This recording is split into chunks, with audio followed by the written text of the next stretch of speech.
Being hunted. March 22nd, 2063.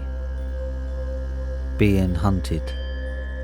I'm writing this blog, 1 to share my story, and 2 to warn against the dangers of today's Internet of Things. I was one of those guys who would joke around with the concept of cybercrime all the time. I've since realised that cybercrime is a serious issue. I mean it. These are real people doing real damage. It all started when I came home early from work one day. I was actually supposed to take the day off, but I had set the wrong date on my phone's calendar app. I only found out when my boss walked past my cubicle and reminded me that I wasn't supposed to be there. You may find it strange that vacation be mandatory at my job, but having employees working 7 days a week all the time really hurts the company image. And no, we don't normally get weekends off, but it pays the bills at least. Anyway, I got to my house at around 8, parked my car backwards just in case I felt like going out later that night, and went inside. I decided it was high time I had a nice dinner for a change. I took out some steak from the freezer, put it on the defroster for a few minutes, then turned on the oven and left it cooking.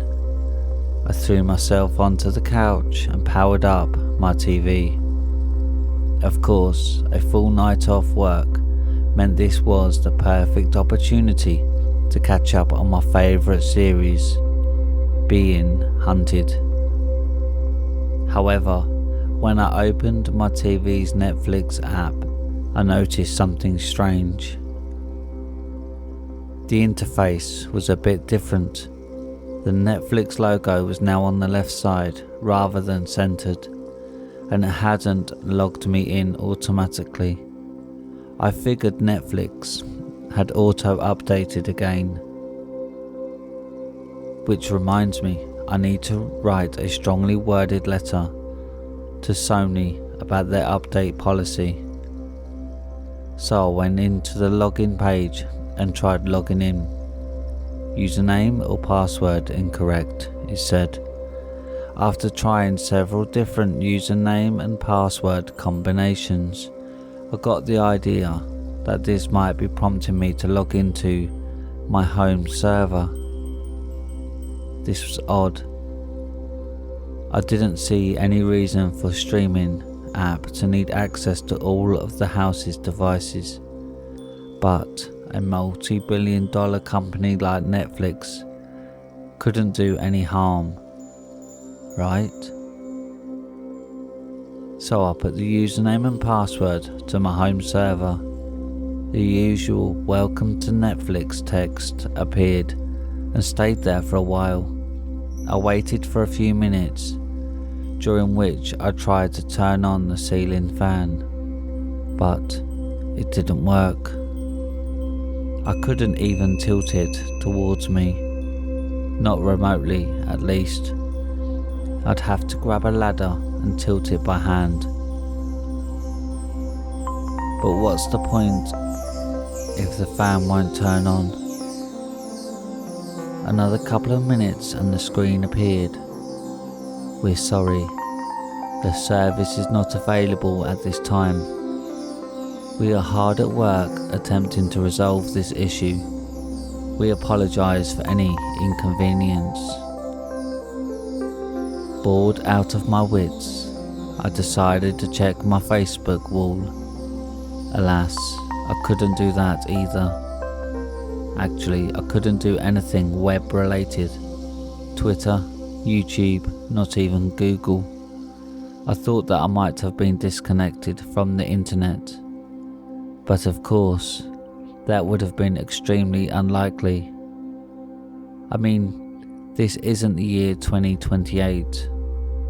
However, I went ahead and checked my home server's status, just in case.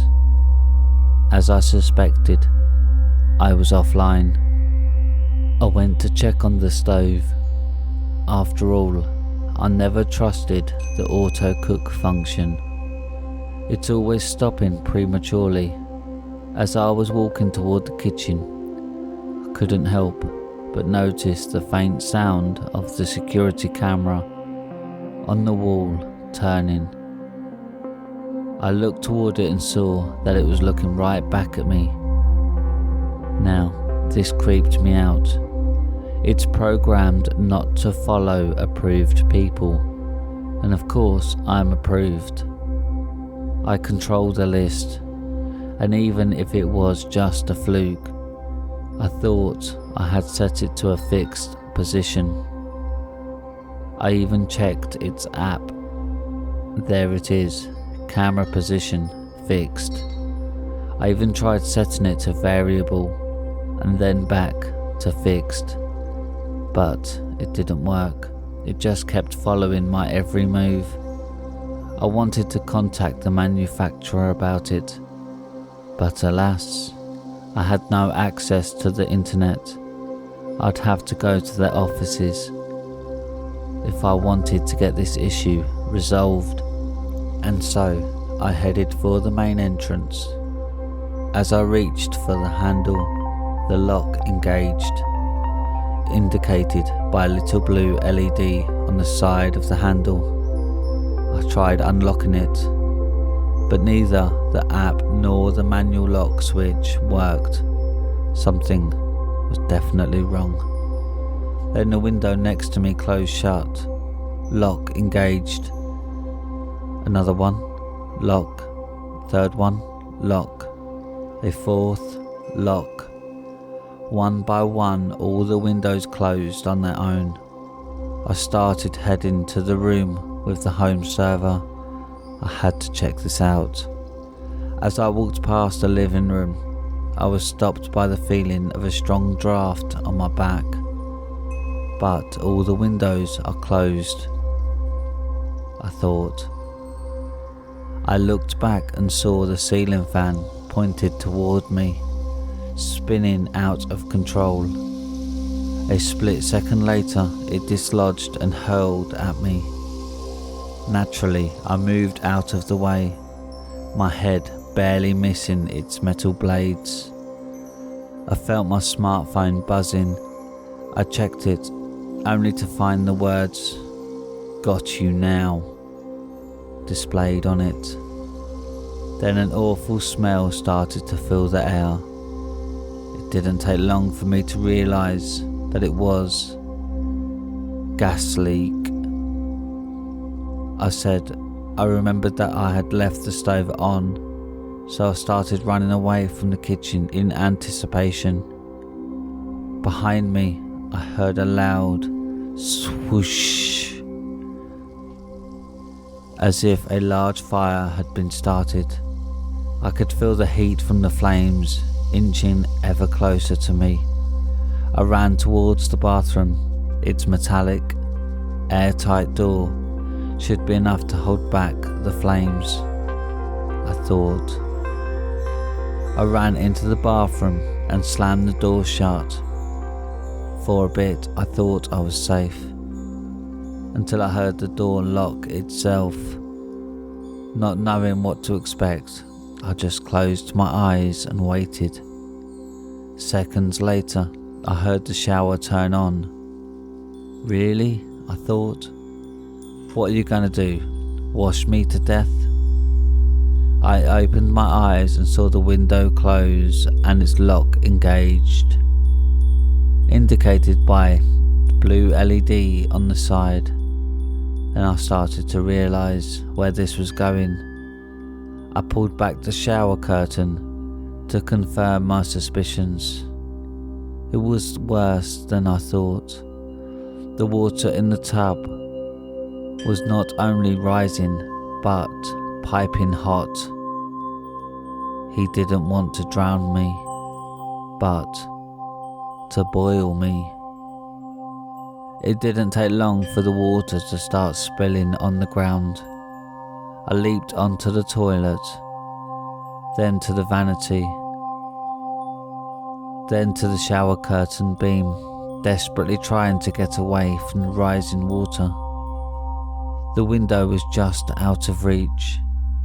If I could just unscrew the beam, I could use it to stand in the vanity and use it to smash through the window. What I hadn't noticed was that the vanity's faucet had been turned on as well. When I tried to put my foot down on the vanity, I felt a sharp burning sensation on my foot, which made me jolt and lose my grip on the beam. Then I fell into the water. It felt like being on fire, inside and out. And I ended up here, at the hospital. I don't remember who brought me in, though. Apparently I came in with a serious 3rd-degree contact burns, and my lungs also took a hit. I've been here for a few weeks now, still far from recovered, but way better than when I came in. Police are still investigating my case, but so far they haven't found anything that indicates that my home server was attacked. They do at least believe me, though. It's not the first time this sort of thing has happened. Far from it, actually. I'm just glad this is all behind me. It is, however, scary to think that someone could have done that to me. Still can, actually. Once I'm out of here, I'm going to sell the house. I'm going to buy one of those vintage 40-year-old homes, complete with old offline appliances. Won't be enough. Okay, that just typed itself. No, it didn't. I can't even backspace anymore. Who are you? Why are you doing this to me? Still want you gone. Why? Fun. I don't know who or where you are, but I survived once. Because I saved you. What? I called the ambulance. Death by boiling felt boring. What in the... It doesn't matter. You want to try to kill me again? Good luck. You won't find me at my old place. But I guess you already knew that. He's taken a while to respond. Maybe he gave up. You're mine now. The numbers on my EKG machine just changed to die, and my IV is going down really fast. My veins feel like they're going to explode. It hurts so much. Ha ha ha ha ha ha. How's it feel being hunted?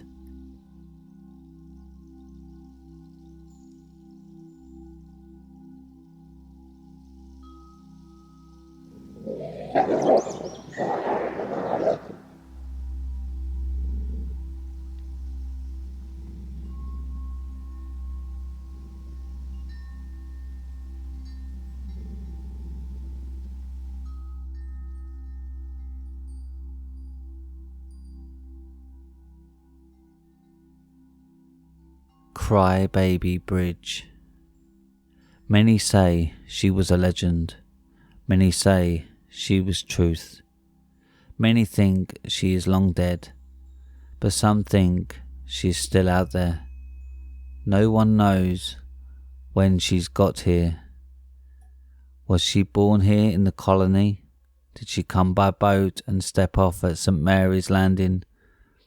Was she here before with the Indians, or was she even here before them? Who knows? No one knows her name for certain, although the tale of Moll Dyer is often suspect, despite the fact many believe the latter incident other than the witch, or even just an implied her who actually showed her unseen face in a few other local legends. But what we do know is what she was blamed for: disease, famine, spirits, and above all, Crybaby Bridge. You see, Crybaby Bridge isn't even its real name.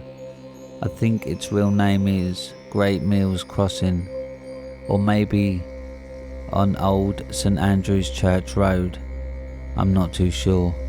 What I can tell you is the story. I recall it from the fireside at my grandfather's house to the lunch table at Leonderth Town Elementary. I've actually heard several twists, but this much remains the same. It was late at night, and a young mother went out for a stroll with a newborn child. As she walked down the road, a dense fog rolled in, and the child started crying. She began to sing lullabies and rock the child, but he would not tire from his crying. However, when she passed over an old stone bridge, the loud trickling of water below seemed to calm the child, but he still uttered a faint sobbing.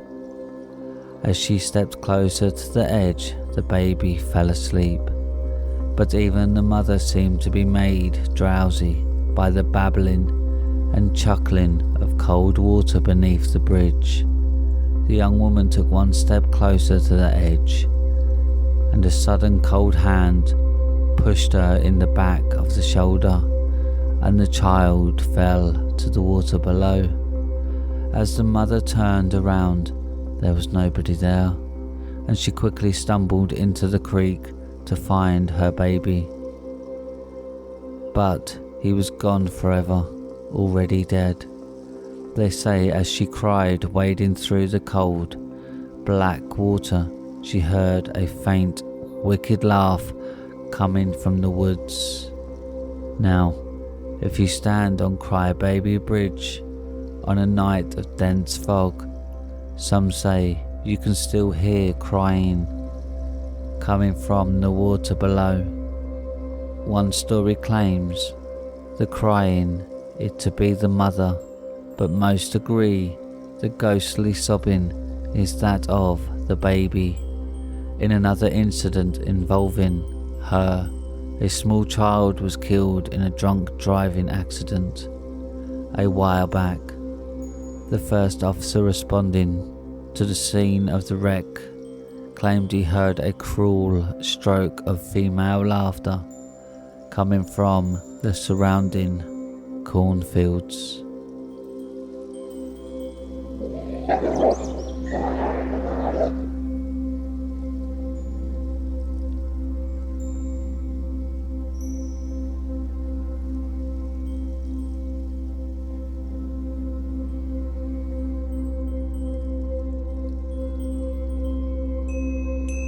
And that's it for tonight, my little hellhounds.